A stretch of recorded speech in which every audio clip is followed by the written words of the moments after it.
Vous n'allez pas me faire la morale sur la loi. Les mots résonnent dans la chambre 42 du tribunal judiciaire de Lyon, leur tranchant suffisant pour faire taire le moindre bruissement de papier. À la barre des témoins, le brigadier-chef Stéphane Dubois a le visage pourpre, la mâchoire si contractée que les tendons de son cou saillent comme des câbles. Son doigt est pointé vers la table de la défense où est assise Chloé Mercier, le dos parfaitement droit, les mains jointes sur une chemise en carton qui renferme tout ce qu'il voudrait voir anéanti. Le public suspend sa respiration. Un téléphone se met à vibrer, une entorse au règlement du tribunal, mais personne n'ose bouger pour le faire cesser. Le marteau de la juge Monique Lefebvre est comme gelé en plein vol, immobilisé juste avant l'impact, comme si la cour elle-même sentait qu'un événement irréversible allait se produire. La voix de Chloé, calme et chirurgicale, coupe court à la tension. Madame la Présidente, je me permets de rappeler aux témoins que sous la foi du serment, ses opinions personnelles sur le Conseil de la Défense sont sans aucune pertinence quant au fait de cette affaire. Les mains de Stéphane se serrent sur le rebord en bois de la barre. Le bois gémit. Les faits? Vous parlez de faits? Parlons du fait que vous êtes la gifle est fulgurante. Sa paume heurte la joue de Chloé avant que l'huissier ait eu le temps d'esquisser un geste. Avant que les hoquets de surprise du public ne deviennent des hurlements, avant que le marteau de la juge Lefebvre ne s'abatte enfin, le claquement sec résonne comme une détonation dans la salle de marbre. La tête de Chloé est projetée de côté. Un goût métallique envahit sa bouche. L'impact lui a fait mordre l'intérieur de sa joue. Une chaleur ardente se propage sur son visage, comme une étoile en feu. Cette brûlure qui arrache des larmes involontaires. Elle ne chancelle pas, ne pousse aucun cri. Sa main monte avec une lenteur calculée vers sa joue. Ses doigts palpent la fournaise qui grandit sous sa peau. Autour d'elle, la salle d'audience bascule dans un chaos assourdissant, des vociférations, des chaises qui crissent, quelqu'un qui crie « Oh mon Dieu !» Mais tous ces sons lui parviennent assourdis, lointains, comme si sa tête était plongée sous l'eau. Stéphane se rue en avant, son corps massif enjambant la barre des témoins avec une maladresse née de sa fureur. Vous vous prenez pour qui, hein? Mieux que, son corps passe à l'action avant même que son cerveau n'ait formulé un ordre. Son centre de gravité bascule sur la plante de ses pieds. Ses mains s'élèvent, non pour parer un coup, mais pour se positionner avec une précision millimétrée. Elle pivote à l'intérieur de son allonge alors qu'il arme un second coup, saisit son poignet avec sa main gauche, son coude avec sa droite, fait pivoter ses hanches, tire vers le bas et vers l'avant. La force de son propre mouvement fait le reste. La prise est un nippon séoinage d'anthologie, une projection par l'épaule à un bras, exécutée avec la perfection que seuls des milliers d'heures de pratique peuvent donner. Stéphane est projeté par-dessus son épaule. Ses 100 kilos de muscles et de rage, soudainement légers comme une plume, s'écrasent sur la table de la défense. Une gerbe de papier s'envole, pareille à une volée de moineaux paniqués. Une carafe d'eau explose par terre. L'écho du choc de son corps contre le bois se répercute dans toute la salle. Un silence de mort s'installe, total et glacial. Puis, dans le public, des téléphones sortent des poches et des sacs. Une forêt d'objectifs se dresse, leurs petites diodes rouges clignotant comme des yeux malfaisants. L'huissier, Fabien Moreau, sort enfin de sa paralysie près de l'estrade et fonce sur Chloé, la main prête à dégainer le tasé à sa ceinture. Madame. Reculez. Montrez-moi vos mains. Chloé lève ses deux mains, paume en avant, son téléphone toujours dans la droite. L'écran révèle une application d'enregistrement. Le compteur tourne, 10h47 et 33 secondes. Légitime défense. Article 122A5 du Code pénal. C'est lui qui a porté le premier coup. Regardez la vidéo. Le visage de Moreau se décompose. Vous venez de vous en prendre à un fonctionnaire de police. C'est un témoin, il n'est pas en exercice, sa voix ne flanche pas, même si son cœur bat la chamade. Et il a exercé des violences sur un auxiliaire de justice. Article 222A13 du Code pénal. Le marteau de la juge Lefebvre s'abat maintenant en cadence, tentative désespérée de ramener l'ordre dans une salle qui n'en connaît plus la signification. Huissier. Maîtrisez le brigadier-chef Dubois. Maître Mercier, à la barre. Sur le champ. Au sol, Stéphane gémit en se tournant sur le côté. Un filet de sang s'écoule de son nez, qui a percuté le coin de la table. La substitut du procureur, Manon Dupont, figée dans son impeccable tailleur sombre, affiche un masque où se succède la stupeur, le calcul et une lueur qui ressemble fort à de la peur. Au premier rang du public, un homme se lève avec lenteur. Son costume vaut sans doute plus que le loyer annuel de la plupart des gens ici. Chevelure poivre et sel, coupe impeccable. Le commissaire divisionnaire Raymond Bernard, de la direction départementale de la sécurité publique du Rhône. Son regard croise celui de Chloé. Aucun des deux ne baisse les yeux. L'instant s'éternise, vibrant de tension.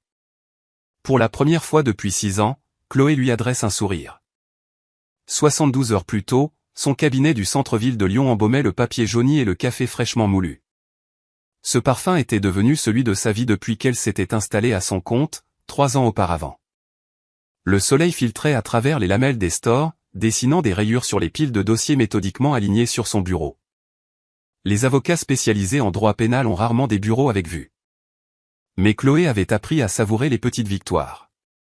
Sa fenêtre, orientée à l'est, lui offrait le soleil du matin, et le vieux radiateur en fonte de l'immeuble daignait fonctionner l'hiver. Elle parcourait les documents étalés devant elle, ses doigts suivant la chronologie qu'elle avait patiemment reconstituée à partir des témoignages, des procès-verbaux et des horodatages des vidéos de surveillance. Affaire numéro CV 202488934. Sandrine Martinez Ville de Lyon et police nationale.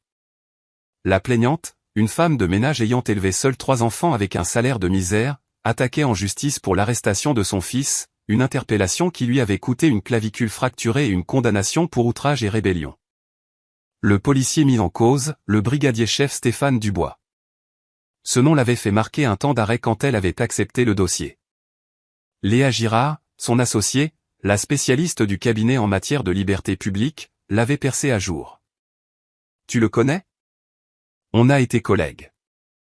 Il y a une éternité. » Chloé avait refermé le dossier, le mettant de côté comme s'il s'agissait d'une simple feuille de papier et non d'une porte entr'ouverte sur un passé qu'elle avait mis tant de soin à condamner.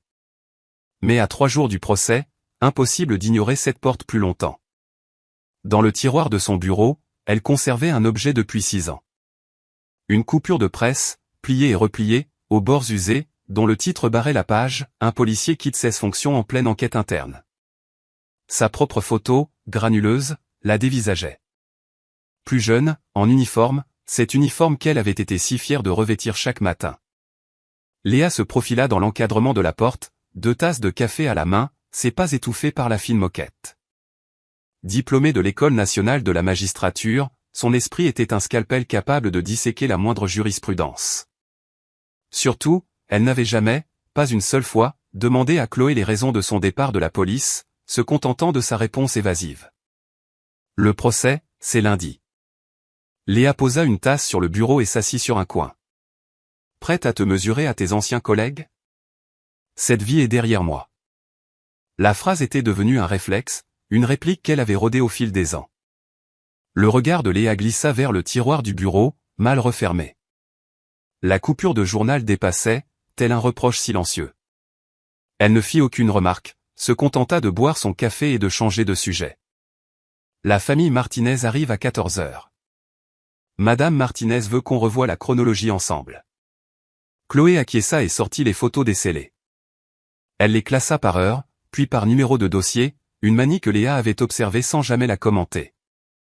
La plupart des avocats de la défense ne s'encombraient pas de tels détails, mais Chloé vérifiait chaque témoignage à la lumière des registres d'accès aux immeubles, des vidéos de surveillance et des enregistrements des communications police-secours. Le diable se nichait là, dans ces détails, dans ce trou de 3 minutes entre l'heure d'arrivée déclarée par Stéphane chez les Martinez et le démarrage effectif de sa caméra piéton. Le bistrot, à 2 pas du palais de justice, avait une odeur d'expresso trop cuit et de stress palpable. C'est là que Chloé retrouva Sandrine Martinez à 15 heures, choisissant une table près de la vitrine, où la lumière était idéale pour lire les documents. Sandrine avait 53 ans, ses mains portaient les stigmates de décennies passées à nettoyer les maisons des autres. Son fils, Lucas, était à ses côtés, le bras encore immobilisé par une attelle, souvenir de la torsion violente subie lors de son interpellation. À la table d'à accent grave côté, 2 hommes en civil, des policiers hors service, leur métier trahi par leur posture et leur façon de s'asseoir face à l'entrée, parlaient juste assez fort pour être entendus. C'est l'avocate de l'affaire Martinez. Le premier, un homme massif au crâne rasé, ne fit aucun effort pour baisser la voix. Une ancienne des nôtres, avant qu'elle ne retourne sa veste. Son acolyte, plus chétif et affublé d'une fine moustache, ricana. Une renégate. Maintenant, elle se fait payer par la racaille. La main de Sandrine se mit à trembler, faisant onduler la surface de son café. Lucas serra les dents, mais Chloé posa une main sur le poignet de Sandrine et le serra doucement. Ne faites pas attention à eux. Concentrons-nous. Elle sortit le procès-verbal d'intervention et pointa les incohérences qu'elle avait surlignées. Ici, le rapport de Stéphane dit qu'il est intervenu pour un tapage nocturne à 21h47. Mais la main courante informatisée indique que sa patrouille était sur place dès 21h32, soit 15 minutes plus tôt. Et ça change quoi? Le français de Sandrine était fluide, mais le jargon juridique restait un obstacle. Ça change tout. Ça veut dire qu'il était chez vous sans motif légal. Pas de mandat, pas de flagrant délit. Tout ce qu'il prétend avoir vu durant ces minutes manquantes, la soi-disant drogue, l'attitude prétendument agressive de Lucas, tout ça est irrecevable. C'est le fruit de l'arbre empoisonné. Lucas se pencha. Le jury, ils vont comprendre ça? Ils comprendront quand j'aurai terminé mon exposé. La voix de Chloé était assurée. Mais elle savait que les jurys, dans les affaires de violence policière, étaient souvent peu enclins à condamner les forces de l'ordre. Il lui faudrait plus que des arguties juridiques. Il lui faudrait leur montrer la vérité crue de cette nuit-là. Le lundi matin, le passage de la sécurité au palais de justice avait la lenteur d'un glacier. Fabien Moreau était de service à l'entrée principale. 20 ans de maison, il avait vu défiler 4 commissaires et une myriade de réformes. Le genre d'huissier à tout savoir sur tout le monde, à propager les rumeurs comme on sème à tout vent, et à jubiler quand les conflits éclataient. Chloé posa sa sacoche et son téléphone dans un bac en plastique, et franchit le portique sans qu'il ne sonne. Elle voulut récupérer ses affaires, mais Moreau garda sa carte professionnelle, l'examinant avec une lenteur affectée. « Ah, désolé, maître Mercier. » Son sourire était carnassier. « Ou devrais-je dire brigadier Mercier? Je confonds toujours. » Les autres huissiers ricanèrent. La lumière matinale inondait le hall à travers les immenses fenêtres, révélant les particules de poussière en suspension et les visages des justiciables faisant la queue derrière Chloé. Tous assistaient à ce petit numéro d'humiliation. C'est maître Mercier. Sa voix resta neutre, professionnelle. Et j'ai besoin de ma carte pour accéder au tribunal. Moreau retourna la carte, comme s'il découvrait pour la première fois une carte d'avocat. Ah oui, avocate. C'est marrant. Avant, vous protégiez la loi. Maintenant, vous l'attaquez. Il la tenait du bout des doigts, la laissant pendre juste hors de sa portée. 3 longues secondes s'écoulèrent, rythmées par le tic-tac de l'horloge murale, avant qu'il ne la lâche. Voilà, madame. Chloé prit sa carte sans un mot et se dirigea vers les ascenseurs. Léa Y attendait, arrivée plus tôt par l'accès réservé aux avocats. Moreau t'a fait des misères? Comme d'habitude. Mais Chloé enregistra l'incident, l'ajoutant à la longue liste des petites avanies qui s'accumulaient, tel un capital dont les intérêts n'étaient jamais payés. Le couloir du 3e étage était une ruche bourdonnante, avocats concluant des accords de dernière minute, famille attendant sur les bancs, l'odeur tenace de l'encaustique et du café froid. La substitut du procureur Manon Dupont émergea de la foule tel un prédateur. Elle était l'antithèse de Chloé. Un diplôme de l'ENM fièrement affiché. Pas une seule défaite en 7 ans dans des affaires de violence policière, et cette assurance que confère la certitude que le système joue en votre faveur. Son tailleur valait sans doute plus que tous les vêtements de Chloé réunis. Maître. Le sourire de Manon était un chef-d'œuvre de courtoisie glaciale. J'ai consulté votre liste de témoins. Je dépose une requête en irrecevabilité concernant le témoignage du docteur Patterson. Son analyse de l'emploi de la force outrepasse le cadre de l'expertise tel que défini par le Code de procédure pénale. Chloé s'y était préparée. Patterson était sa carte maîtresse, un ex-formateur de l'école de police reconverti en expert judiciaire, capable d'expliquer à un jury pourquoi et comment certaines techniques d'immobilisation étaient contraires au règlement. Ses qualifications sont irréprochables. 20 ans à former des policiers aux techniques de désescalade. Dans ce cas, vous n'aurez aucun mal à le démontrer lors de l'audience de demain. Les talons de Manon s'éloignèrent dans le couloir, leur claquement aussi régulier qu'un métronome, laissant Chloé seule sous la lumière blafarde, avec le pressentiment que cette affaire serait encore plus ardue qu'elle ne l'imaginait. Ce soir-là, le 3e niveau du parking souterrain du palais de justice puait le gazole et l'huile de vidange. Les néons projetaient des ombres dansantes sur le béton. La vieille Citroën 2CV de Chloé était là où elle l'avait garée, mais quelque chose clochait.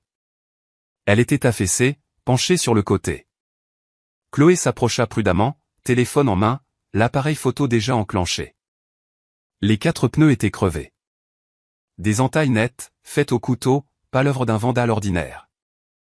Sur le capot, une inscription en lettres de peinture rouge sang, traîtresse. Sa main ne trembla pas.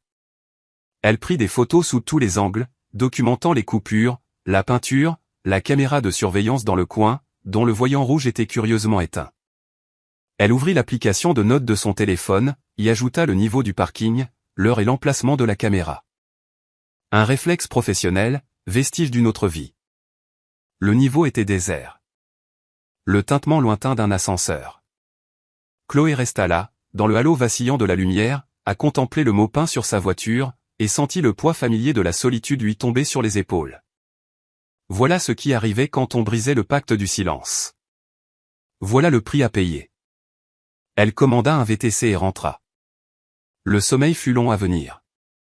Son appartement lui parut soudain exigu, les murs semblaient se rapprocher, chargés du poids de ce qu'elle s'apprêtait à faire, entrer dans un tribunal et accuser l'un des leurs, en sachant qu'ils y verraient tous une trahison, et non un acte de justice. Lundi matin. Ciel limpide, une chaleur de fournaise s'abattant sur Lyon. La chambre 42 pouvait accueillir une centaine de personnes. Aujourd'hui, elle était comble. La moitié du public était en bleu, policiers en civil, délégués syndicaux, soutien de Stéphane. L'autre moitié arborait les couleurs de la famille Martinez, un mélange de noir de deuil et de rouge de la colère. La communauté de ceux qui avaient vu trop des leurs broyés par la machine judiciaire. La juge Monique Lefebvre présidait. La cinquantaine bien entamée, des cheveux gris de fer, la réputation de mener son tribunal d'une main de maître. 15 ans de magistrature lui avaient tout appris. Son regard laissait deviner qu'elle s'attendait à en voir encore bien d'autres aujourd'hui. Stéphane Dubois fit son entrée en grande tenue, uniforme bleu nuit, insignes argentés, barrette de décoration témoignant de 20 ans de service. L'uniforme était, en théorie, déplacé. Les témoins doivent comparaître en civil pour ne pas influencer le jury. Mais c'était une démonstration de force. Un message, c'est moi, la loi. Chloé se leva. Madame la présidente, je demande à ce que le témoin revête une tenue civile. Son uniforme est de nature à influencer le jury et lui confère une autorité qu'il n'a pas dans le contexte présent. Manon Dupont se leva à son tour, la réplique prête. Le témoin est un brigadier-chef médaillé au parcours exemplaire. Son uniforme est le symbole de son engagement pour la sécurité de nos concitoyens et un élément pertinent pour apprécier sa crédibilité. La juge Lefebvre hésita, son regard allant de Chloé à Stéphane. Le dilemme était patent. Accéder à la demande de Chloé, c'était s'aliéner tous les policiers présents. La refuser, c'était cautionner une manœuvre d'intimidation. La politique. Rejeter. Poursuivez, maître Mercier. Le jury prit place. 12 visages censés représenter la diversité lyonnaise, même si Chloé remarqua que le processus de sélection avait étrangement écarté tous ceux qui avaient émis des réserves sur l'action de la police. Étrange, en effet. Stéphane s'installa à la barre avec l'assurance de celui qui a témoigné des centaines de fois. Il maîtrisait les codes, le corps tourné vers les jurés, le regard direct mais pas agressif. Manon retraça sa carrière, 22 ans de service, décoration, formation à la gestion des situations de crise. À la fin de son interrogatoire, Stéphane avait l'aura d'un saint. Chloé se leva pour le contre-interrogatoire, rassemblant ses notes avec une lenteur étudiée. Le silence se fit dans la salle, ce silence lourd qui annonce l'affrontement. Bonjour, brigadier-chef Dubois. Sa voix portait sans effort dans la salle au mur de marbre. Vous êtes intervenu pour un tapage nocturne au 4738 rue des Coquelicots, le 14 mars 2023. C'est bien cela? La mâchoire de Stéphane se contracta, mais sa voix resta professionnelle. C'est exact. Votre rapport d'intervention mentionne une arrivée à 21h47. Elle brandit le document pour que le jury puisse voir l'heure. Confirmez-vous ce que vous avez écrit? Oui. Et ce rapport, vous l'avez rédigé combien de temps après les faits? Selon le protocole, dans les 24 heures. Je l'ai fait le lendemain matin. Chloé se dirigea vers la table des pièces à conviction et s'empara d'un autre document. Voici un extrait de la main courante informatisée, obtenu suite à une demande CADA. Selon ce document officiel, votre patrouille était sur les lieux dès 21h32.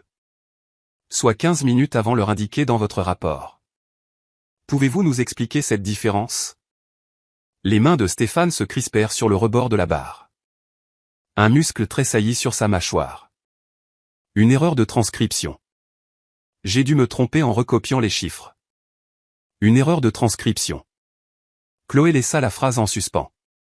Brigadier chef, vous avez déclaré avoir rédigé des milliers de rapports au cours de votre carrière.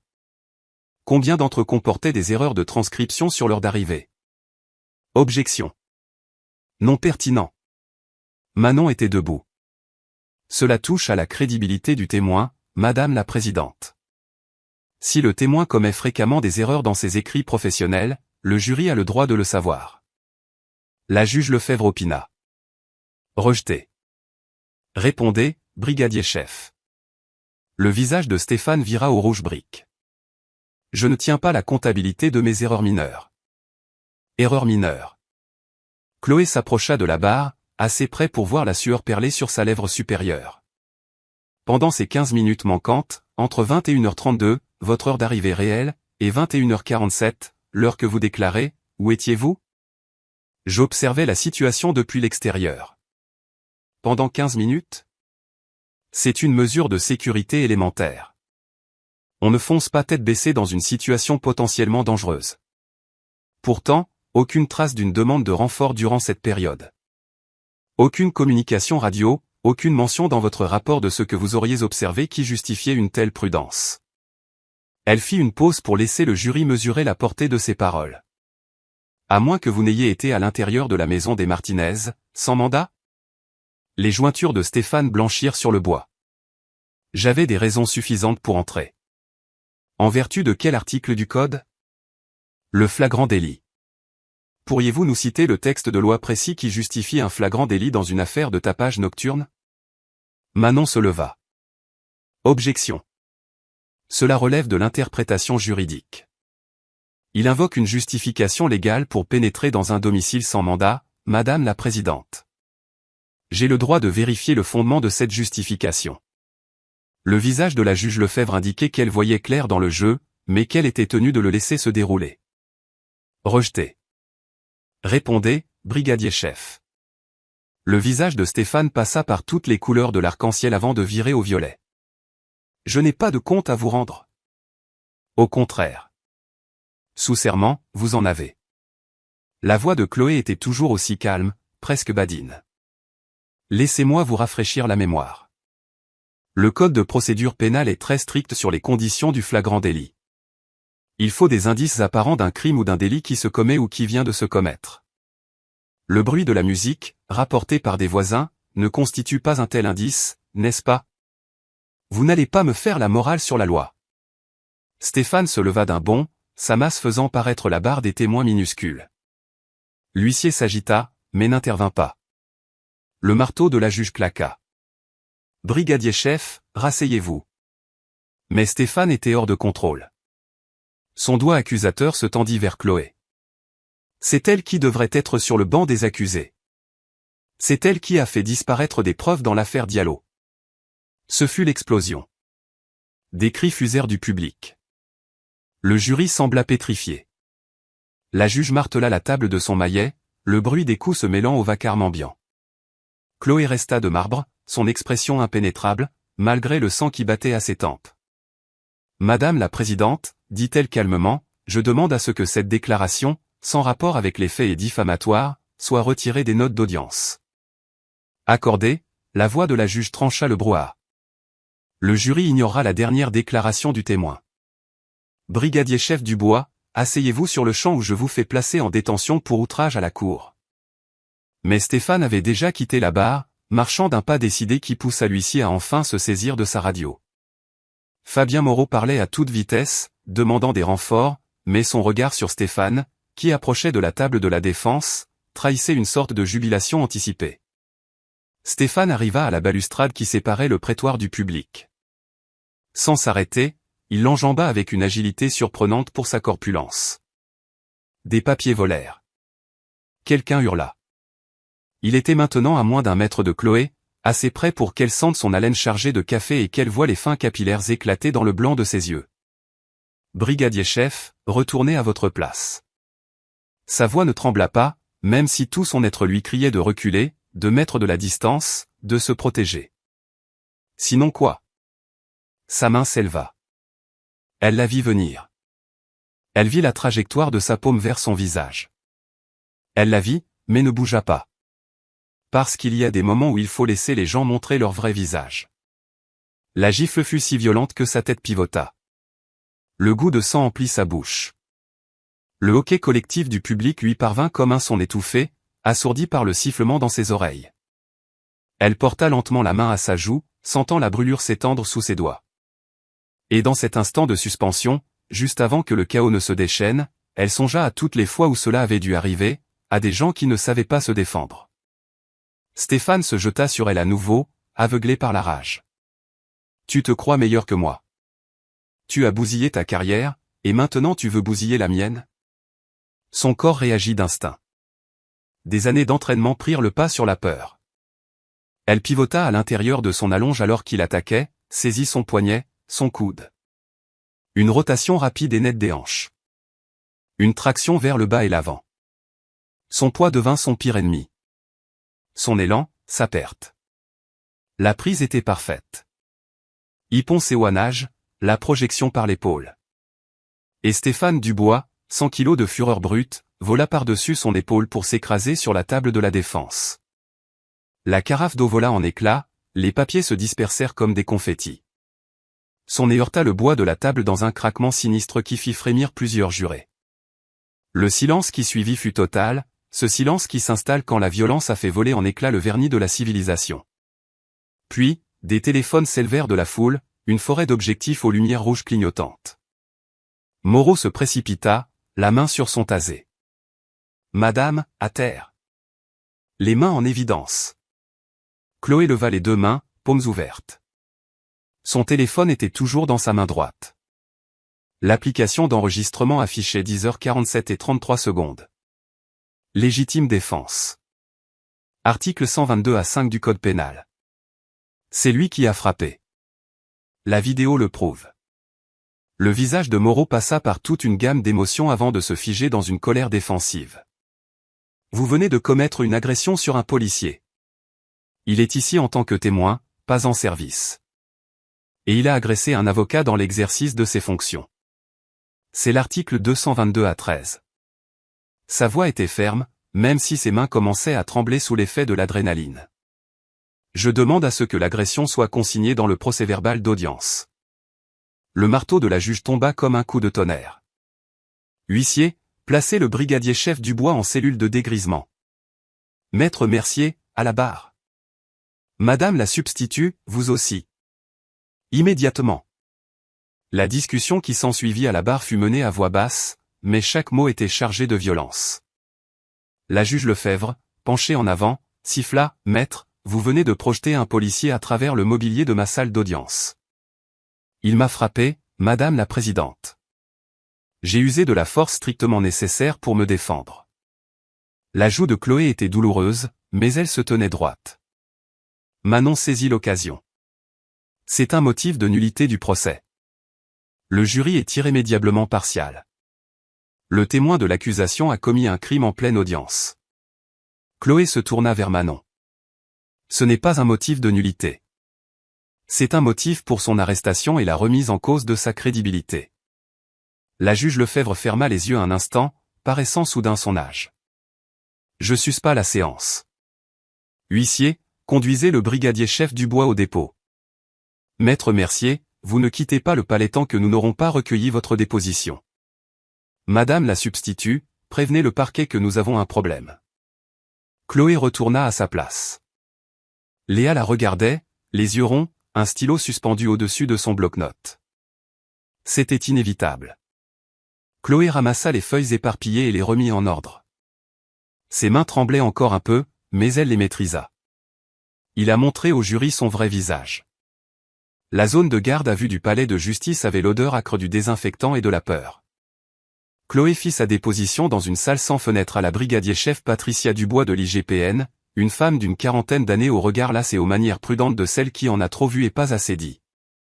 La brigadier-chef Dubois visionna les images de la caméra piéton de Moreau, qui avait filmé la scène sous 3 angles différents. Elle regarda la gifle, la projection, la suite. 2 fois. Puis elle posa la tablette et regarda Chloé avec un mélange de fatigue et de ce qui ressemblait à du respect. Cette prise. C'est du judo d'école de police. Sa voix était neutre, professionnelle.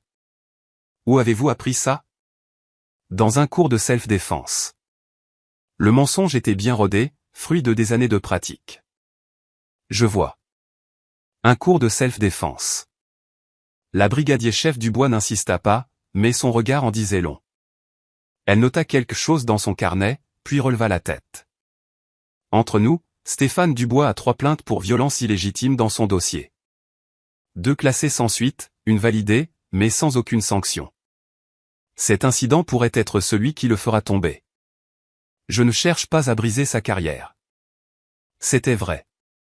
En grande partie. Chloé voulait qu'il réponde de ses actes, pas qu'il soit détruit. La nuance était importante, même si personne d'autre ne la voyait. Peut-être. La brigadier-chef Dubois referma son carnet. Mais vous venez de vous faire un paquet d'ennemis. Le syndicat ne vous lâchera pas. Il se serre les coudes. À 14 heures, la vidéo était partout. Léa montra les chiffres à Chloé sur son téléphone. Un tweet avec 847 000 vues. Une vidéo TikTok avec 1,2 million. Un sujet sur Reddit avec 12 000 votes positifs, et ça grimpait encore. Les titres variaient, une avocate émeutait un flic au tapis au tribunal, regardez la vidéo, l'incroyable défense d'une avocate, Lyon, face à face explosif entre une avocate et un policier. Mais le message était le même. C'était le genre de spectacle judiciaire que le public adorait. Le téléphone de Léa ne cessait de sonner. BFM veut une interview. France Info aussi. CNews propose une exclusivité pour ce soir. Pas de commentaires. Chloé regardait son propre visage sur l'écran, figé après la gifle, la mâchoire contractée, le regard dur. Elle avait du mal à se reconnaître. C'est bon pour l'affaire. L'opinion publique, ça compte. Le procureur va subir la pression. L'opinion publique ne fait pas gagner les procès, Léa. Les preuves, si. Chloé lui rendit le téléphone. On se concentre sur le dossier Martinez. Le reste, c'est du bruit. Mais le bruit a cette fâcheuse tendance à devenir assourdissant. Quand Chloé quitta le palais de justice à 19 heures, une meute de journalistes l'attendait sur les marches. Une forêt de micros se tendit vers elle. Elle se fraya un chemin sans dire un mot, tête baissée, sa sacoche comme un bouclier. Sur le trottoir, une berline noire aux vitres fumées attendait, moteur tournant. Le soleil couchant se reflétait sur la carrosserie. Alors que Chloé passait, la vitre arrière s'abaissa dans un sifflement électrique. Le commissaire divisionnaire Raymond Bernard était assis à l'arrière, chevelure argentée impeccable, costume hors de prix. L'incarnation du pouvoir et de tout ce à quoi Chloé avait tourné le dos. Maître Mercier. Un mot. Elle aurait dû passer son chemin, héler le VTC qu'elle avait commandé et se fondre dans le trafic. Mais elle se sentit attirée vers la voiture, comme par une force magnétique, celle des affaires non résolues. Commissaire. Belle performance, aujourd'hui. On appelle ça de la légitime défense, je crois. Impressionnant, la façon dont vous avez projeté un homme qui fait 2 fois votre poids sans même transpirer. C'est lui qui a commencé. La vidéo est sans équivoque. Oh, j'ai vu la vidéo. Tout le monde l'a vue. C'est bien ça, le problème. Les doigts de Bernard tapotaient la coudoir en cuir. Vous faites passer Stéphane pour un idiot. Et par la même occasion, vous salissez l'image de la police. Décidément, la mesure des conséquences n'a jamais été votre fort. Ces mots avaient une résonance particulière. Ils savaient tous les deux à quoi ils faisaient allusion, à l'affaire qui avait mis fin à sa carrière dans la police et lancé sa carrière d'avocate. Stéphane est un sanguin, mais c'est mon sanguin. La voix de Bernard se fit plus basse, presque confidentielle. Laissez tomber l'affaire. Abandonnez la famille Martinez. D'autres avocats peuvent s'en charger. Jamais. Son sourire s'effaça. Alors, nous nous reverrons, je suppose. Et Chloé. Vous n'avez plus l'uniforme. Vous n'avez plus la protection que vous imaginez. La vitre remonta, lui coupant la parole. La berline s'éloigna, laissant Chloé seule sur le trottoir, tandis que le soleil disparaissait et que la ville s'illuminait. Elle la regarda s'éloigner, puis monta enfin dans son VTC. Cette nuit-là, son appartement lui sembla encore plus confiné, les murs suintants de tous les non-dits. Elle tenta de se replonger dans la préparation du procès, mais les mots dansaient devant ses yeux. Elle finit par renoncer et ouvrit sa boîte mail. Le message tomba à 23h03. Expéditeur, Conseil amical 2022@protonmail.com. Pas d'objet. Le message était laconique, les avocats qui salissent les flics ont des accidents. Pensez à vérifier les freins de votre voiture. Ou pas. À vous de voir. Chloé relut le message 3 fois. Elle fit une capture d'écran, l'envoya à Léa avec l'heure, et ajouta une simple ligne, garde ça. Ça pourrait servir. Elle referma son ordinateur et resta assise dans le noir, à écouter la symphonie de la ville endormie, les sirènes lointaines, les éclats de voix des voisins, le goutte-à-goutte d'un robinet mal fermé. Demain, Manon Dupont tenterait de faire annuler le procès. Le syndicat de police organiserait une conférence de presse pour la clouer au pilori. Et quelque part dans la ville, d'anciens collègues se demandaient jusqu'où ils iraient pour protéger l'un des leurs. Le sommeil finit par venir, un sommeil agité, peuplé de tribunaux infinis, de témoins parlant une langue inconnue, et du son d'un marteau qui ne s'abattait jamais. Mardi matin, la contre-attaque de Manon. Elle avait demandé un entretien au parquet. Démarche inhabituelle, les avocats de la défense ne se rendent que rarement en territoire ennemi, mais Chloé accepta. Il faut parfois entrer dans la gueule du loup pour savoir à qui on a affaire. Le bâtiment du parquet de la République était une tour de verre et d'acier qui dominait le centre-ville. Le bureau de Manon était au 8e étage. Une vue imprenable, un décor minimaliste qui sentait le designer hors de prix. Les diplômes étaient alignés sur un mur, ENM, Sciences Po, des noms prestigieux, le parcours sans faute de quelqu'un qui n'a jamais connu l'échec. Manon était assise derrière son bureau, les mains jointes, le visage impassible. Je vous propose un marché. Vous abandonnez l'affaire Martinez. En retour, nous ne vous poursuivons pas pour l'agression du brigadier-chef Dubois. Chloé resta debout, sa sacoche à la main. C'est lui qui m'a agressé. Vous avez les vidéos. Nous avons une vidéo de vous projetant un policier sur une table. Tout est une question d'interprétation. Le sourire de Manon était un modèle de professionnalisme. Et je suis excellente dans mon domaine. C'est une menace ? C'est un simple constat. Le Conseil de l'ordre n'apprécie guère les avocats qui règlent leurs différends physiquement, même en cas de légitime défense. Une enquête disciplinaire pourrait durer des mois.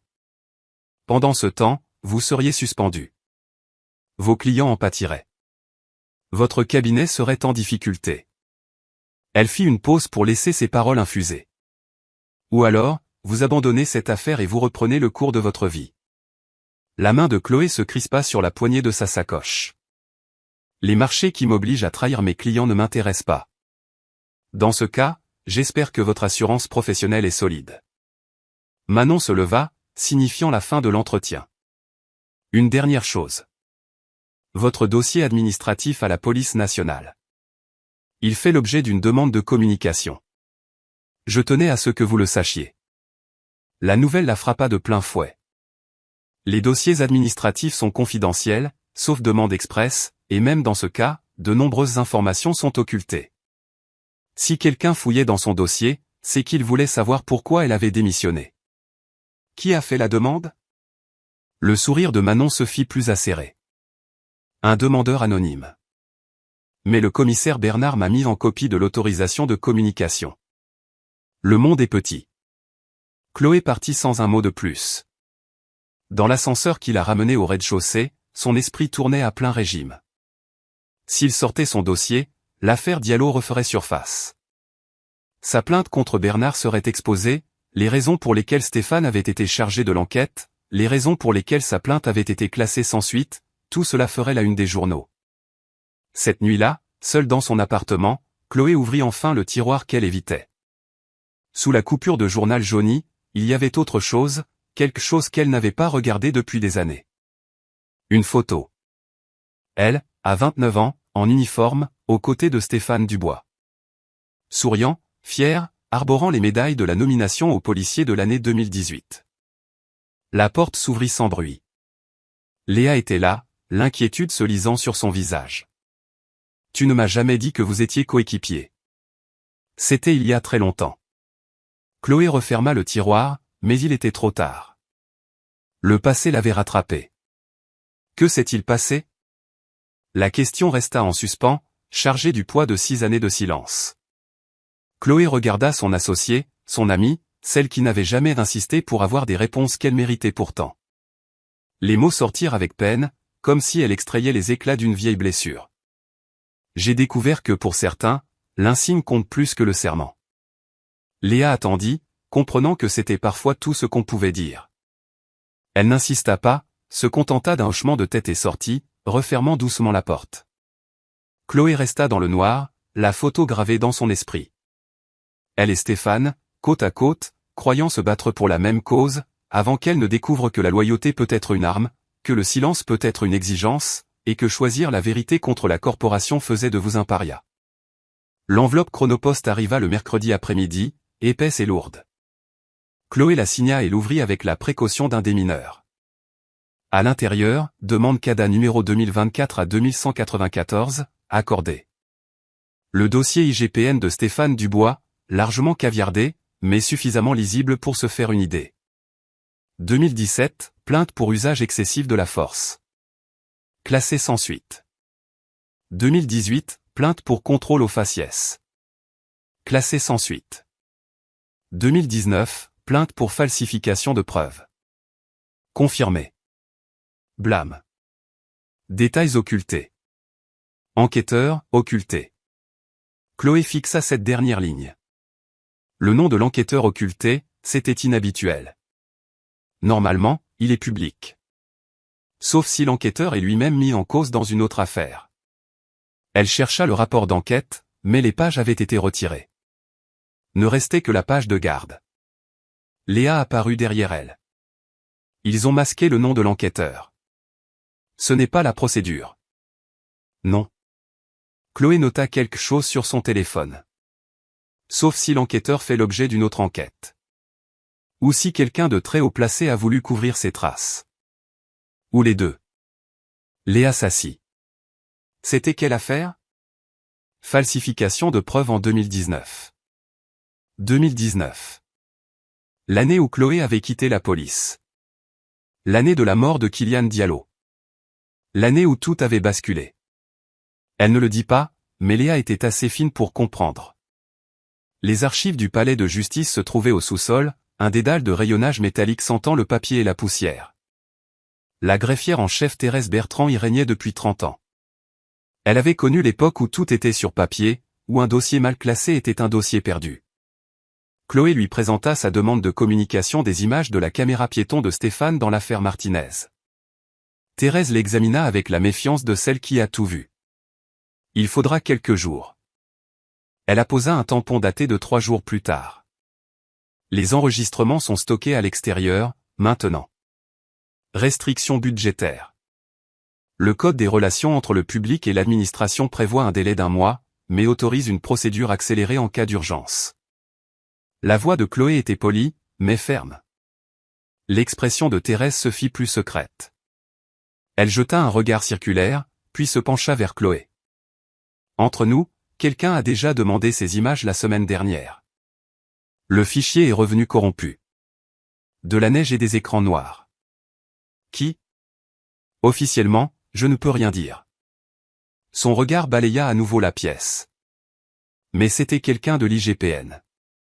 Elle griffonna quelque chose sur un post-it et le fit glisser sur le comptoir, puis se replongea dans son classement comme si de rien n'était. Chloé prit le mot sans le regarder, remercia la greffière et partit. Ce n'est que dans le parking, un autre cette fois, qu'elle lut le nom, brigadier chef P. Dubois. La même femme qui l'avait interrogé. La même qui avait mentionné les antécédents de Stéphane.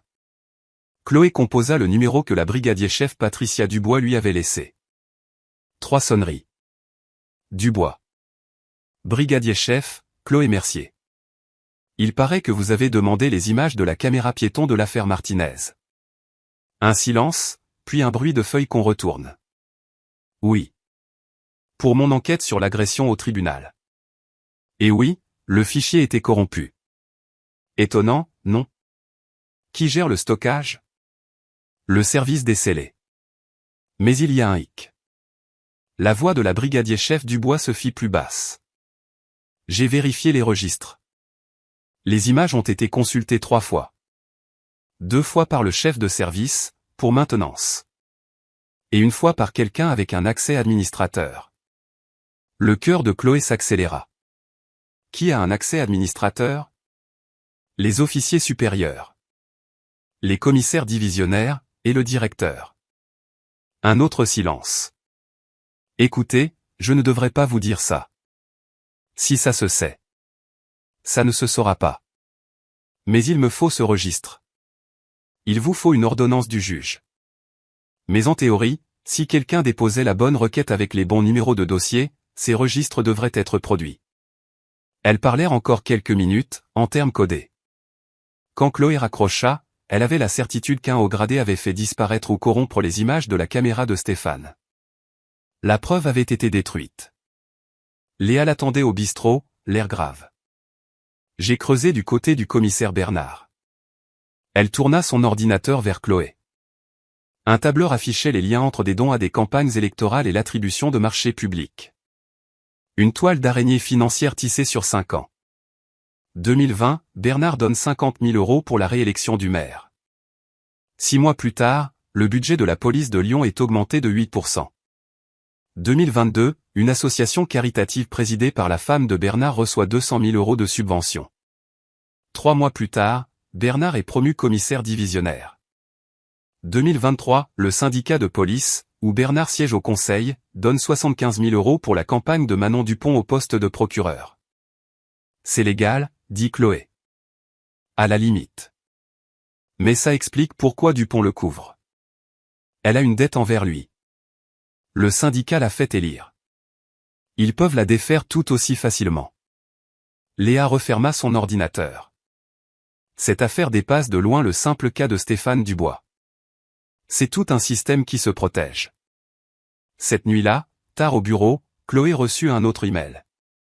Expéditeur, protégé.servir.la.vérité@protonmail.com. Pas d'objet. Juste une pièce jointe. Plainte IGPN 2019-2657 version complète.pdf. Ses mains tremblaient en ouvrant le fichier. Le texte intégral de la plainte s'afficha. Sans aucune censure. Plaignante, gardien de la paix Chloé Mercier, matricule 4471. Mis en cause, commissaire divisionnaire Raymond Bernard, matricule 1001. Objet, obstruction à la justice, dissimulation de preuves dans une affaire de tir policier, dossier numéro 20 190 856. Enquêteur, brigadier-chef Stéphane Dubois. Conclusion, plainte classée sans suite. Le gardien de la paix Mercier est placé en congé maladie pour évaluation psychiatrique sur recommandation de l'enquêteur. Les mots lui sautèrent au visage. Stéphane avait mené l'enquête sur sa plainte contre Bernard. Stéphane, le protégé de Bernard. Stéphane, qui avait témoigné qu'elle était instable, paranoïaque, qu'elle voyait des complots partout. La voix de Léa la tira de sa torpeur. C'est Stéphane qui a enquêté sur ta plainte contre Bernard. Chloé leva la tête, surprise. C'est pour ça que je suis partie. Elle transféra l'email à Léa, puis s'adossa à son fauteuil et laissa les souvenirs remonter, ces souvenirs qu'elle avait tenté d'enfouir pendant 6 ans. 14 septembre 2019, nuit. Appel pour un différend familial au 1247 boulevard des États-Unis. Chloé était intervenue avec le roi, un ancien connu pour ses méthodes musclées et sa capacité à boucler les affaires, souvent au prix de procédures bancales. Ils avaient trouvé un adolescent, Kylian Diallo, 14 ans, dans son salon. Une simple dispute à propos de l'heure de rentrée. Rien de pénal. Mais le roi avait vu autre chose, un jeune noir dans un quartier qu'il jugeait sensible. Ça lui avait suffi. Le coup de feu était parti très vite. Kilian avait voulu prendre son téléphone pour appeler sa mère. Le roi avait hurlé « Arme !» et tiré 2 fois. En plein dans le torse. Kilian s'était effondré. Le sang avait formé une flaque sur le parquet, une image qui entrait Chloé à jamais. Elle avait appelé les secours, tenté un massage cardiaque, mais il était trop tard. Et pendant ce temps, elle avait vu le roi, du coin de l'œil, sortir quelque chose de sa poche et le poser près de la main de Kilian. Un couteau. Un « dépôt » dans le jargon. Une assurance vie pour les tirs qui tournent mal. Le roi, qu'est-ce que tu fous? Il l'avait regardé, les yeux vides. Je sécurise la scène, c'est tout. C'est un dépôt. Je signale. Tu ne signales rien. Le gamin avait une arme. J'étais en légitime défense. Fin de l'histoire. Mais la caméra piéton de Chloé avait tout filmé. Elle portait sur elle la preuve du crime de Leroy. Elle était allée voir le commissaire Bernard, avait déposé une plainte, avec la foi naïve que la vérité et la procédure triompheraient. Au lieu de ça, Bernard avait confié l'enquête à Stéphane, son coéquipier, celui à qui elle confiait sa vie. Et Stéphane avait fait ce qu'on attendait de lui, il avait enterré la plainte, mis en doute sa santé mentale, recommandé un examen psychiatrique pour la discréditer. 3 semaines plus tard, Chloé avait démissionné. Elle avait rendu son insigne et quitté ce commissariat qui avait été sa 2e maison, pour devenir avocate. Pour combattre le système de l'extérieur, puisqu'elle n'avait pas pu le changer de l'intérieur. Assise dans son bureau, avec Léa lisant par-dessus son épaule, Chloé mesura le poids de cette décision. Elle s'était sauvée, mais avait abandonné la famille de Kilian à un système qui avait étouffé la vérité. Le roi était parti en retraite en Occitanie, Bernard avait été promu, et Stéphane avait continué sa carrière comme si de rien n'était. Demain, dit Chloé d'une voix sourde, demain, on leur balance tout à la figure. Léa la regarda, stupéfaite. Tu vas révéler que tu as été flic en plein procès? Je vais révéler que Stéphane Dubois a l'habitude de couvrir ceux qui bafouent la loi. Qu'il y a 6 ans, il a dissimulé des preuves dans une affaire de meurtre. Qu'il n'est pas un témoin crédible, parce qu'il est prêt à mentir pour protéger l'institution. Chloé ferma son ordinateur. Et oui, je vais leur expliquer comment je sais tout ça. Ils vont essayer de te démolir. Ils diront que c'est une vengeance personnelle. C'est une vengeance personnelle. Je leur en veux de croire que l'uniforme leur donne tous les droits. Chloé se leva, rassemblant ses dossiers. Mais j'ai aussi des preuves. Et demain, tout le monde les verra. Jeudi matin, le ciel était bas et gris. Une brume épaisse enveloppait Lyon.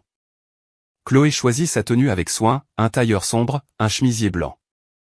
Son armure de combat. Un dernier regard dans le miroir, un geste pour lisser une mèche rebelle, et elle saisit le dossier qui allait sceller son destin. L'atmosphère du palais de justice était électrique. La rumeur s'était propagée, quelque chose d'important allait se passer.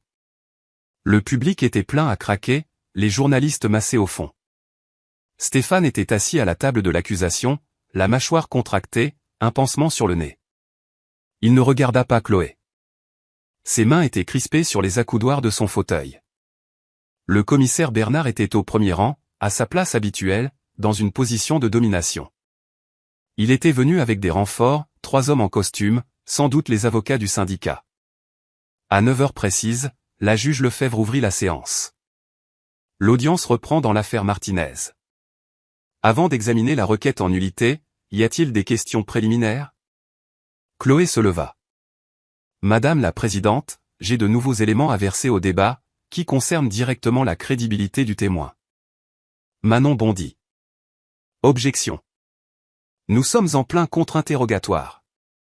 Ces éléments auraient dû être communiqués pendant l'instruction. Ces éléments ne m'ont été accessibles qu'hier soir, Madame la Présidente. Je demande à verser la pièce des 47. La juge lui fit signe d'approcher. Chloé posa un document sur l'estrade avec une infinie précaution. La juge le parcourut. Son expression passa de la surprise à l'incompréhension, puis à une dureté qui montrait qu'elle avait saisi l'enjeu. Maître, c'est votre dossier administratif de la police nationale. Oui, Madame la Présidente. La voix de Chloé était claire et forte. J'ai été le gardien de la paix Chloé Mercier, matricule 4471, de 2014 à 2019. J'ai servi au commissariat central, avec une spécialisation en technique d'intervention et en police technique et scientifique. Le public murmura, les journalistes écrivaient frénétiquement. Stéphane releva la tête, abasourdi. Le commissaire Bernard resta de marbre, mais son regard trahissait qu'il s'était attendu à ce moment. Vous n'avez pas le droit. Commença Stéphane. Ce dossier est confidentiel. Le marteau de la juge claqua. Brigadier-chef Dubois, asseyez-vous ou je vous fais l'expulser. Manon se reprit plus vite. Madame la présidente, le passé professionnel de maître Mercier est sans pertinence dans l'affaire Martinez. Il est pertinent pour apprécier la crédibilité du témoin, Madame la présidente. Chloé se tourna vers la salle.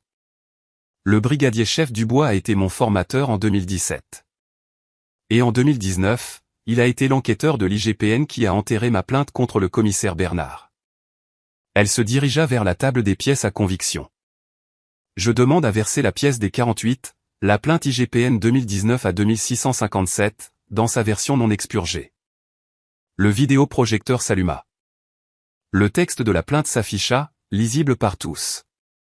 Chloé lut à voix haute, sa voix ferme malgré son cœur qui battait à tout rompre. Le 14 septembre 2019, le gardien de la paix Mercier a signalé avoir vu l'officier Christophe Leroy déposer une arme sur la scène d'un tir policier. La victime, Kylian Diallo, 14 ans, n'était pas armé.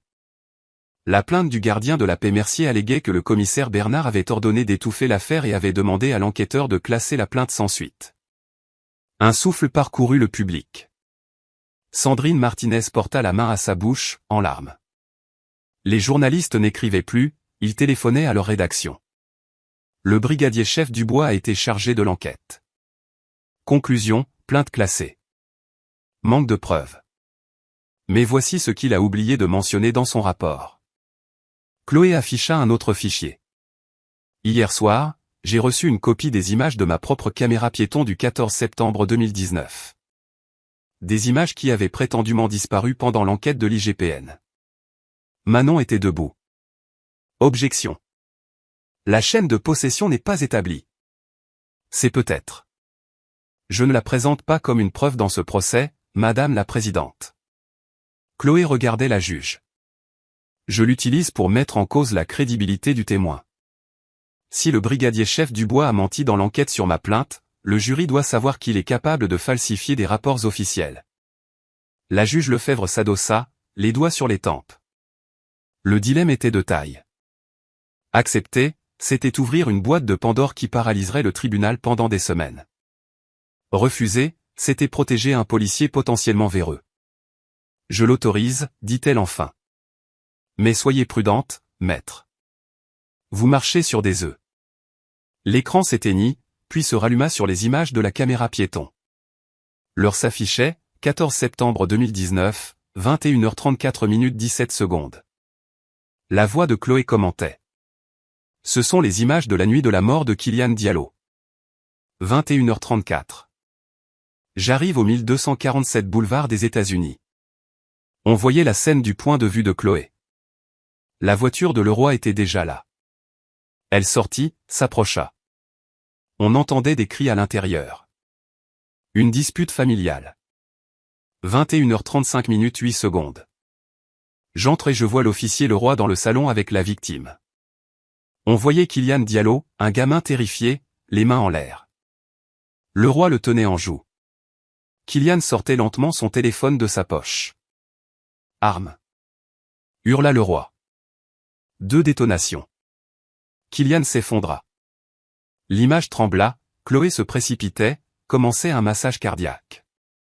Le sang se répandait sur le sol.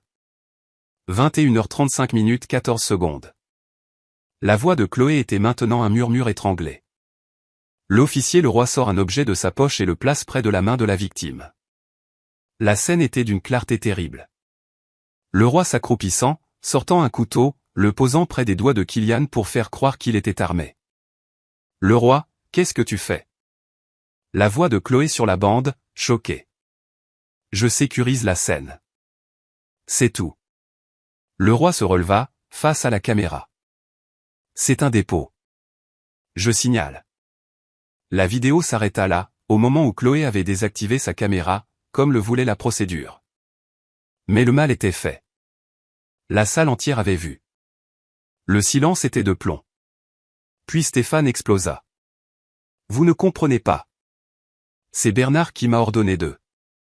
Brigadier-chef Dubois, pas un mot de plus. La voix du commissaire Bernard claqua comme un fouet. Il se leva, ajustant sa veste. Pas un mot de plus. Mais Stéphane n'entendait plus rien. Le poids de ce secret, porté pendant 6 ans, le poids de la corruption, de la lâcheté, tout cela déferla. Je ne vais pas payer seul pour ça. Il se tourna vers Bernard, le regard d'un naufragé. C'est vous qui m'avez dit d'enterrer sa plainte. Vous avez dit que le roi partait à la retraite, que ça n'avait pas d'importance. Vous avez dit. J'ai dit c'est dit a suffi, brigadier-chef. Le marteau de la juge s'abattit encore et encore. Ordre. Asseyez-vous. Mais c'était le chaos.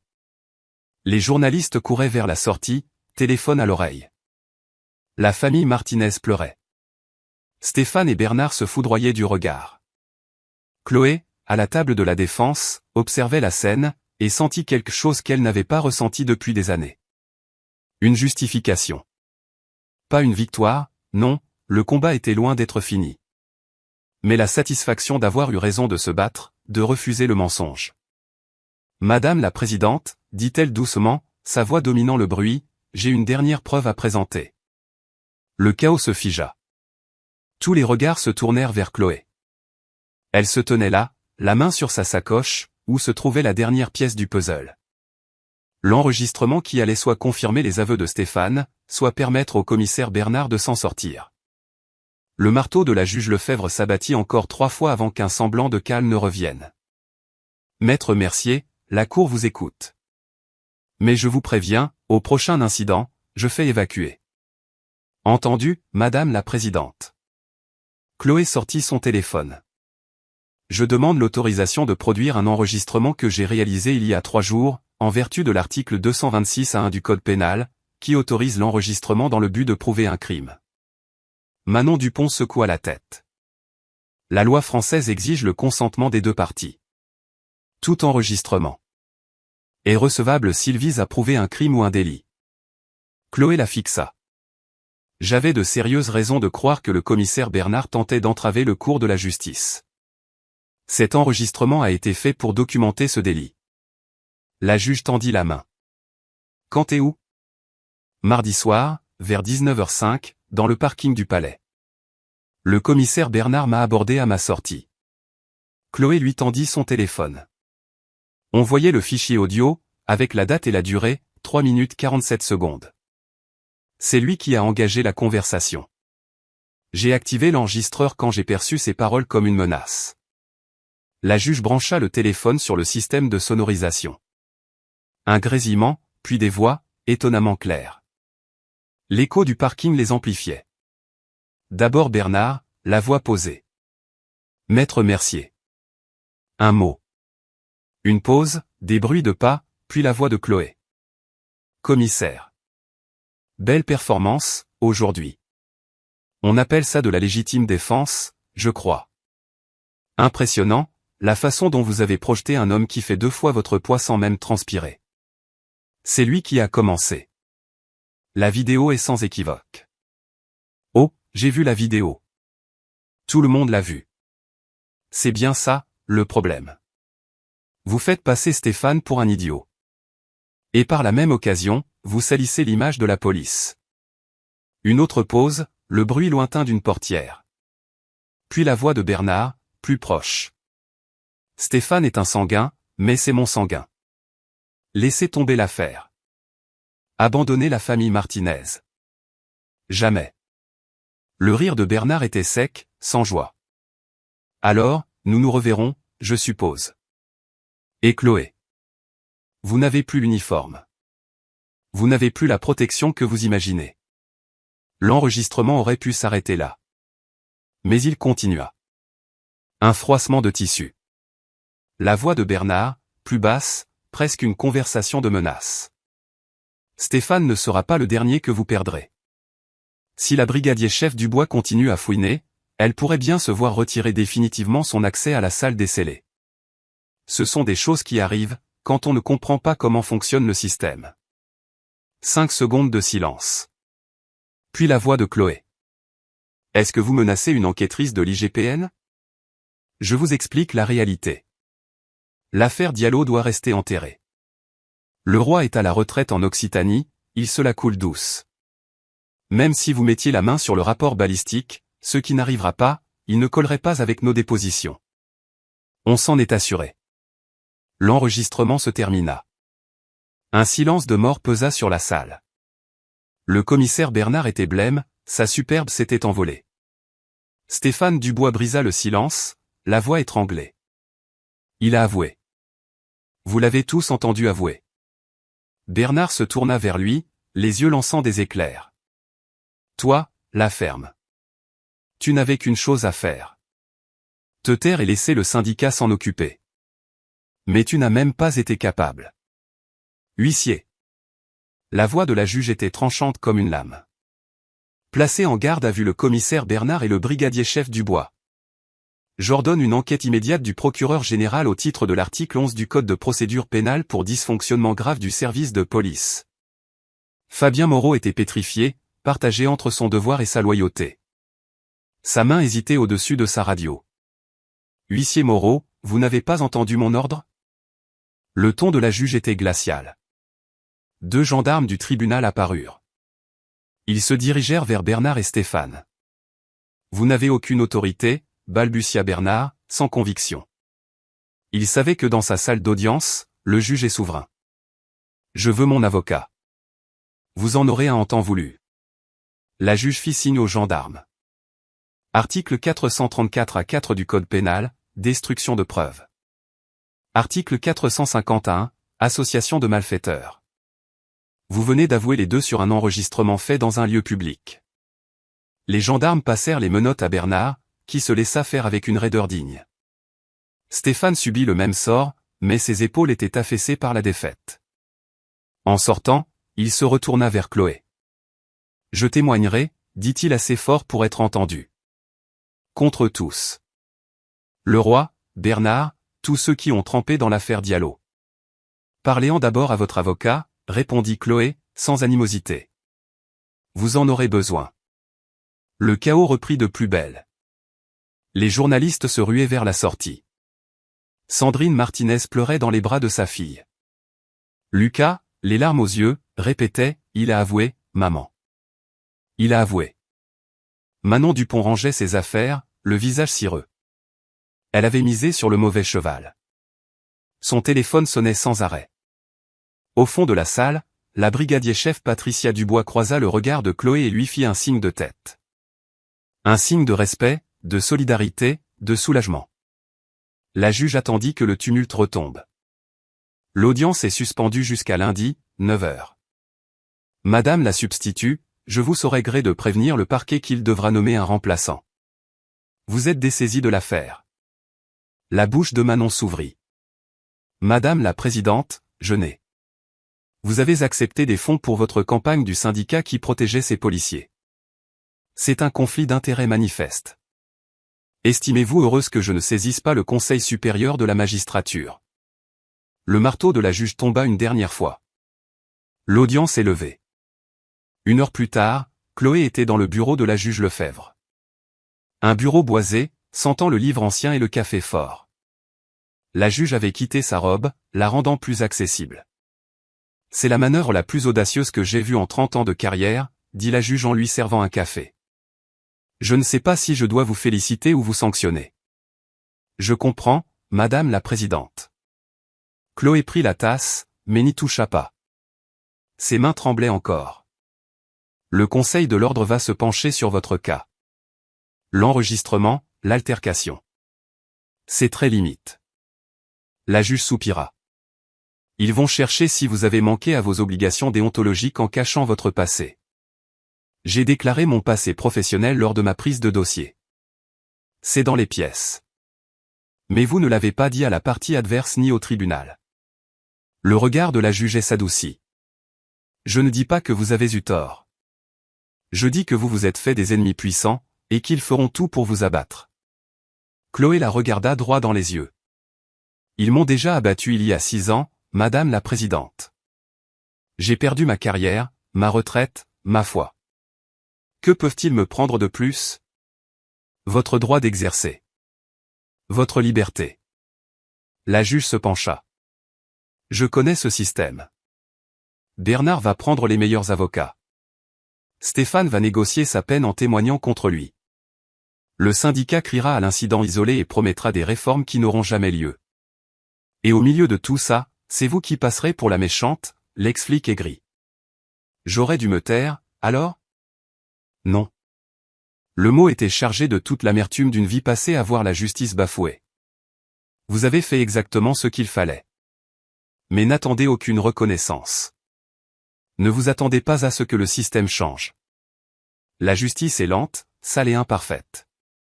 Et elle vous brisera le cœur, encore et encore. Elles restèrent silencieuses un instant. 2 femmes, de part et d'autre de la loi, mais du même côté de l'histoire. Finalement, la juge reprit.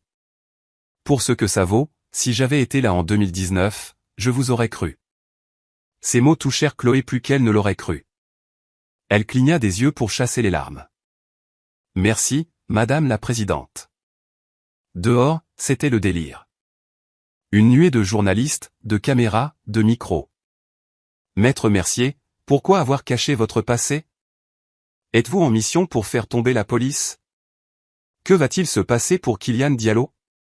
Léa se fraya un chemin et elle put enfin atteindre sa voiture.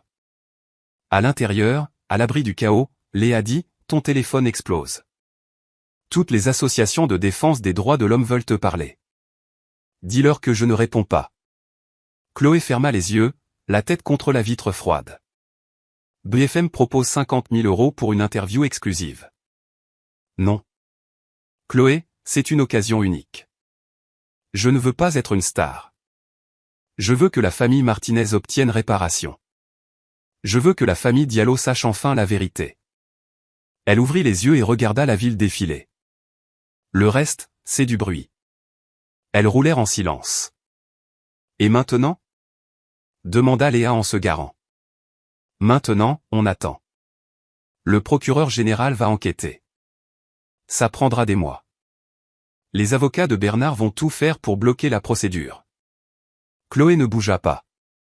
Et pendant ce temps, on doit finir le procès Martinez. 8 mois plus tard, Le Monde titrait « L'ancien chef de la police de Lyon, Raymond Bernard, est mis en examen pour obstruction à la justice. » En sous-titre, le brigadier chef Dubois, repenti, collabore avec la justice. Chloé lisait l'article, son café était froid. L'enquête avait été longue et fastidieuse. Mais l'édifice commençait à s'effondrer. Bernard était accusé de 8 chefs d'inculpation. Le parquet national financier avait pris l'affaire en main.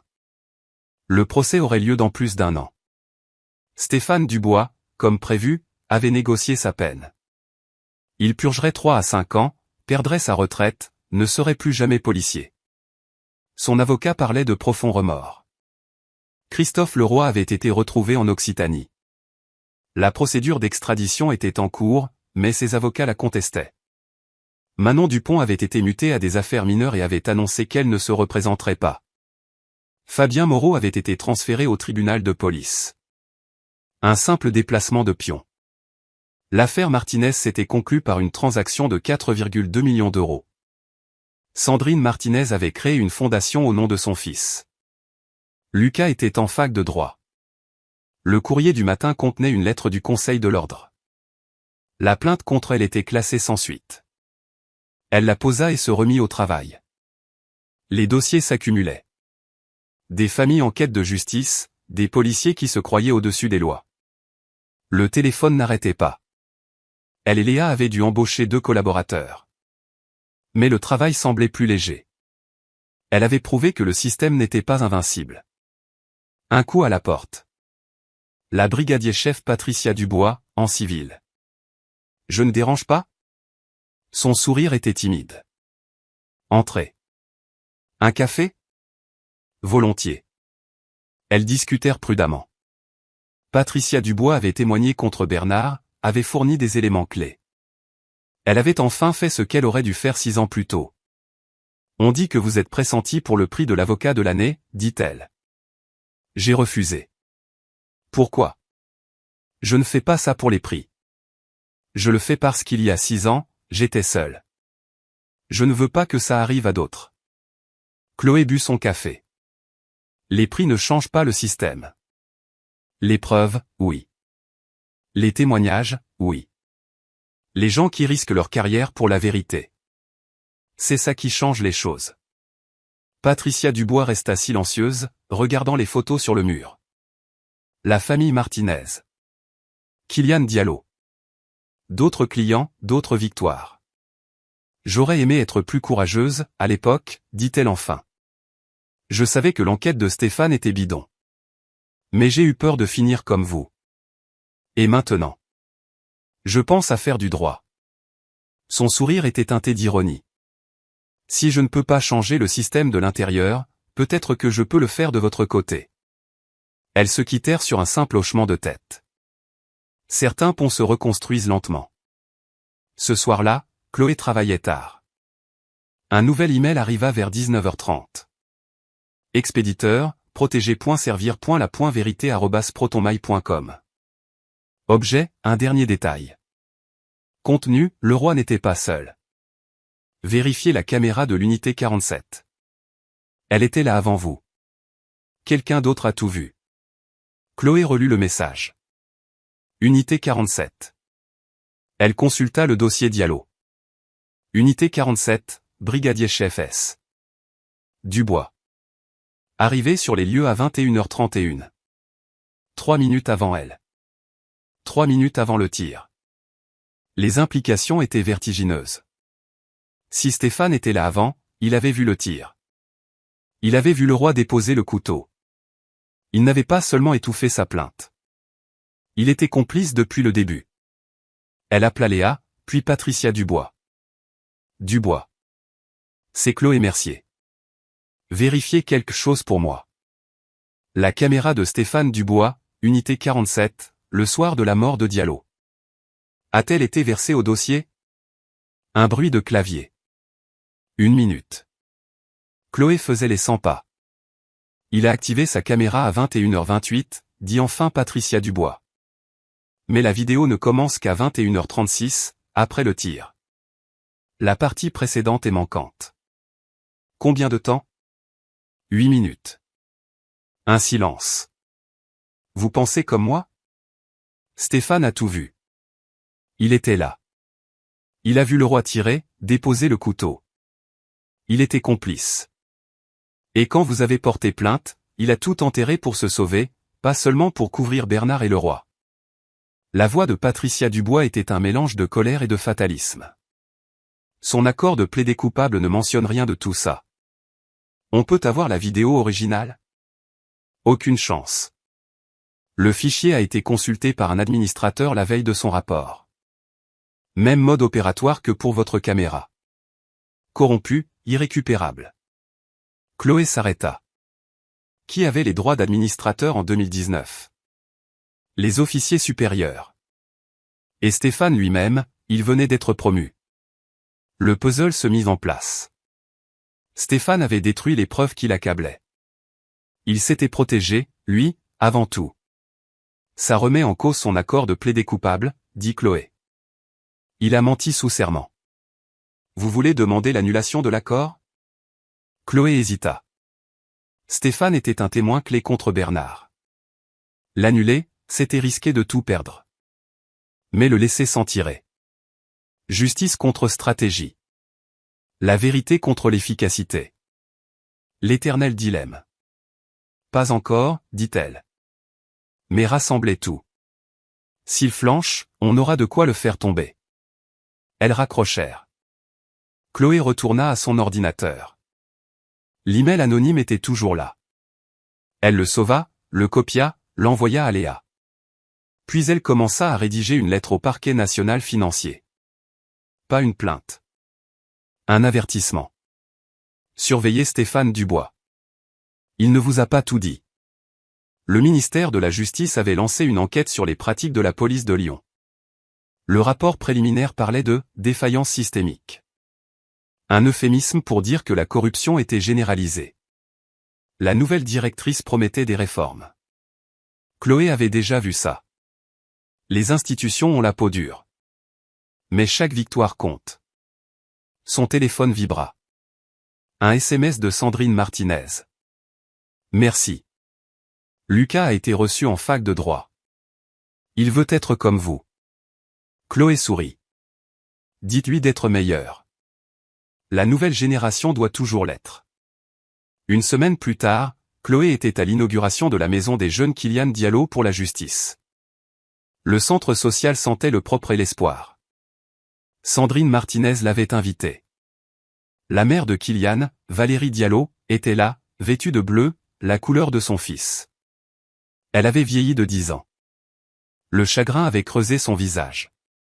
Ce centre apprendra aux jeunes leurs droits, dit-elle, la voix brisée mais forte. Il leur rappellera qu'ils comptent, que leur vie a de la valeur. Elle se tourna vers Chloé. Il y a 6 ans, Maître Mercier a essayé de dire la vérité. On l'a punie pour ça. Mais elle n'a jamais abandonné. Et grâce à elle, la mort de Kylian a un sens. Les applaudissements furent discrets, empreints de respect. Après la cérémonie, Valérie s'approcha de Chloé et lui tendit une enveloppe. C'est arrivé hier. Je crois que ça vous revient. À l'intérieur, une photo de Kylian à 13 ans. Il riait, le visage rayonnant de vie. Au dos, ces mots, merci de l'avoir vu. Pas juste un dossier, mais un garçon qui méritait de vivre. La gorge de Chloé se noua. Cette photo, c'était le sens de son combat. Je la garderai, dit-elle. Pour ne pas oublier. Cette nuit-là, elle retourna au bureau. Elle posa la photo de Kylian à côté des autres. Une galerie de visages que le système avait brisés. Les emails s'accumulaient.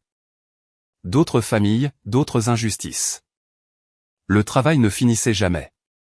Le bureau était silencieux. 21h30. Son café était froid. Elle ouvrit un nouvel email. Ancien policier. Info sur des preuves trafiquées au commissariat du 8e. Pouvez-vous aider? Le curseur clignotait. Elle pensa à l'avertissement de la juge. À la confession de Patricia Dubois. Aux larmes de Valérie Diallo. Au rire de Kylian. Elle relut l'email. Des détails, des numéros de dossier. Ce n'était pas un illuminé. Cette personne savait. L'email continuait. J'ai gardé des copies. Je sais ce que vous avez fait pour l'affaire Diallo. Je sais ce que ça vous a coûté. Mais il faut que quelqu'un sache. Chloé se laissa tomber dans son fauteuil. 3 affaires. Et combien d'autres? La corruption est un cancer. Elle ouvrit un tableur. 8e arrondissement, 2018 à 2020.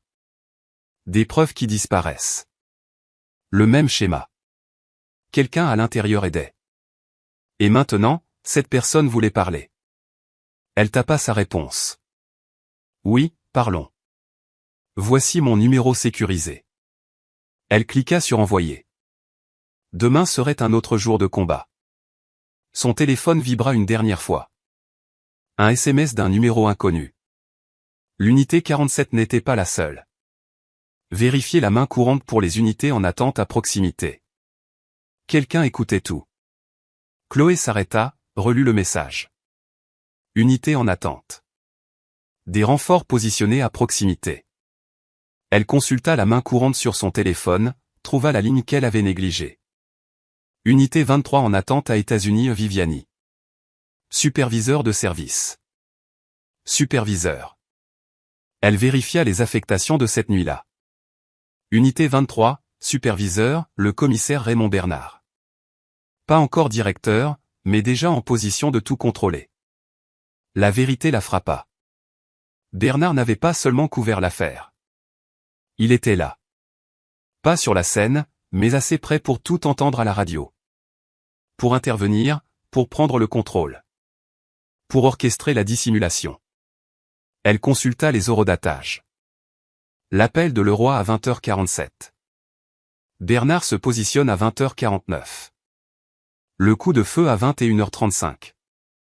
Et dans les notes, ce détail, unité 23 sur les lieux à 21h37. Commissaire Bernard prend le commandement. 2 minutes. Il attendait. Il savait. Ce n'était pas une bavure. C'était une exécution, suivie d'une dissimulation planifiée. Elle fit une capture d'écran, la sauva. Elle créa un nouveau dossier, analyse des unités en attente. Si Bernard l'avait fait une fois. Le bureau lui parut glacial. Elle prit son manteau, son sac, et sortit dans la nuit lyonnaise. La ville s'étendait, 1 million d'âmes, 1 million d'injustices potentielles. Elle n'était qu'une avocate. Mais elle avait prouvé qu'une personne pouvait faire la différence. Dans l'ascenseur, elle vit son reflet. 36 ans, cernée, épuisée. Une combattante dans une guerre sans fin. Sa première année, elle avait cru pouvoir sauver le monde. La deuxième, elle avait compris que c'était impossible.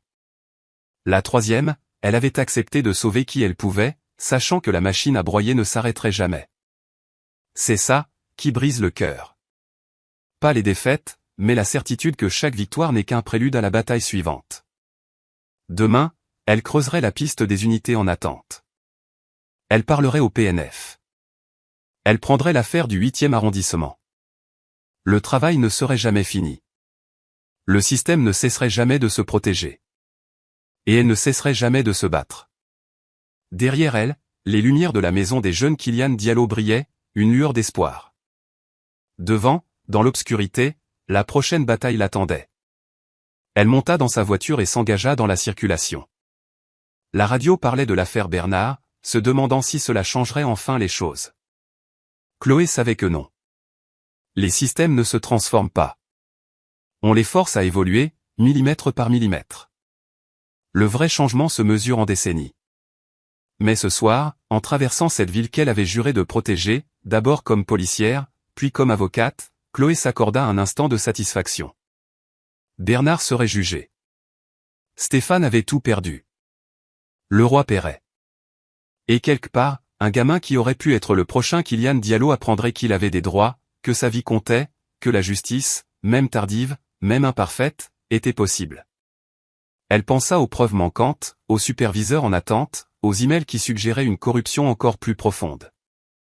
Des fils à tirer, des dossiers à monter. L'affaire Martinez n'était pas terminée. Le procès Thompson s'enlisait. Chaque affaire était un front. Chaque victoire, une avancée. C'était ça, la réalité du changement. Pas des révélations fracassantes, mais un travail de sape. Pas des héros, mais des gens ordinaires qui refusaient de baisser les bras. Mais ça, c'était pour demain. Ce soir, elle avait survécu. Elle avait gagné. Le feu passa au rouge. Elle s'arrêta, entourée par la ville qui ne dort jamais, la ville qui génère sans cesse les conflits qu'elle s'est juré de résoudre. Son téléphone vibra. Une autre affaire. Une autre famille. Un autre policier qui allait apprendre que l'insigne n'est pas un totem d'immunité. Le feu passa au vert. Elle accéléra, roulant vers l'inconnu, avec le rire de Kylian en mémoire, la gratitude de Valérie dans son cœur, et le poids de la justice inachevée sur ses épaules. Derrière elle, les lumières de la ville s'estompaient. Devant, dans le noir, la prochaine bataille l'attendait. Et Chloé Mercier, ex-flic, avocate, gardienne des vérités que le système voulait enterrer, roulait vers elle, sans hésiter. La justice était lente.